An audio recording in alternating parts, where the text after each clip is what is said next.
There was a trial period and 2 weeks. I never imagined myself as a homeowner. Like a lot of people in my generation, I saw having a house of my own as an impossible pipe dream. And besides, I didn't want to get tied down or take on even more debt. But the house on 242 Mulberry Lane changed all that.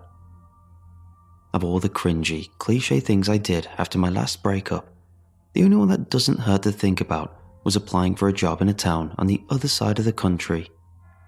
It was a Hail Mary, but all I wanted was to get out of the toxic mess I was in and into a place where I didn't know anyone and nobody else knew me.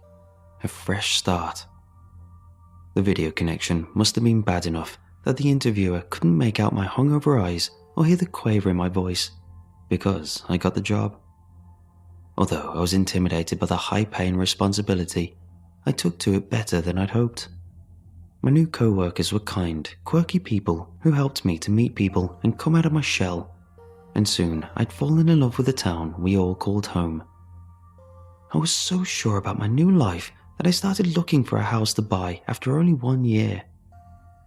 I soon discovered that rent is astronomical in this idyllic little Pacific Northwestern town, and real estate prices are sky high.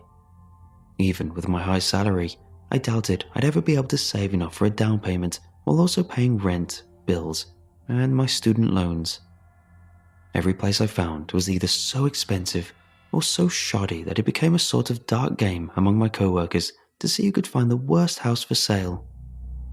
When I first saw the ad for the Mulberry Lane house, my first thought was, okay, what's wrong with it? The split-level ranch house with a white siding and a hardwood deck was located in a semi-forgotten neighborhood sandwiched between the more developed parts of downtown. Nothing suggested that crime was a problem, and the price was so low that I was sure someone had forgotten a decimal point. I booked a walkthrough immediately. The place was solidly built and spotlessly clean.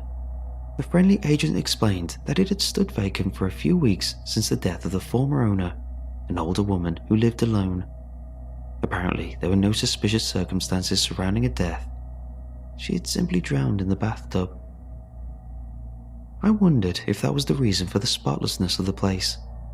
It was as if the sellers had wanted to scrub away every last memory of the former occupant and her death. The hair on the back of my neck stood up as I peered into the darkness of the bathroom.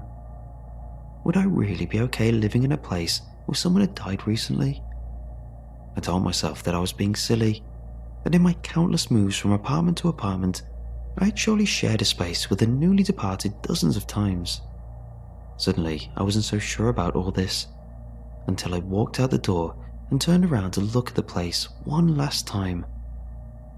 I imagined myself walking in the door after a long day of work, homely golden light spilling out from the wide windows, maybe a dog or a spouse to greet me at the door. The agent grinned and held out the paperwork expectantly. He already knew. A few weeks later, I was moving in. My finances were pushed to the limit. Signing for my first mortgage felt like signing my soul away to the devil, with slightly worse consequences if anything went wrong. But as my pen hovered above the dotted line, I reminded myself that I'd never find an opportunity like this again.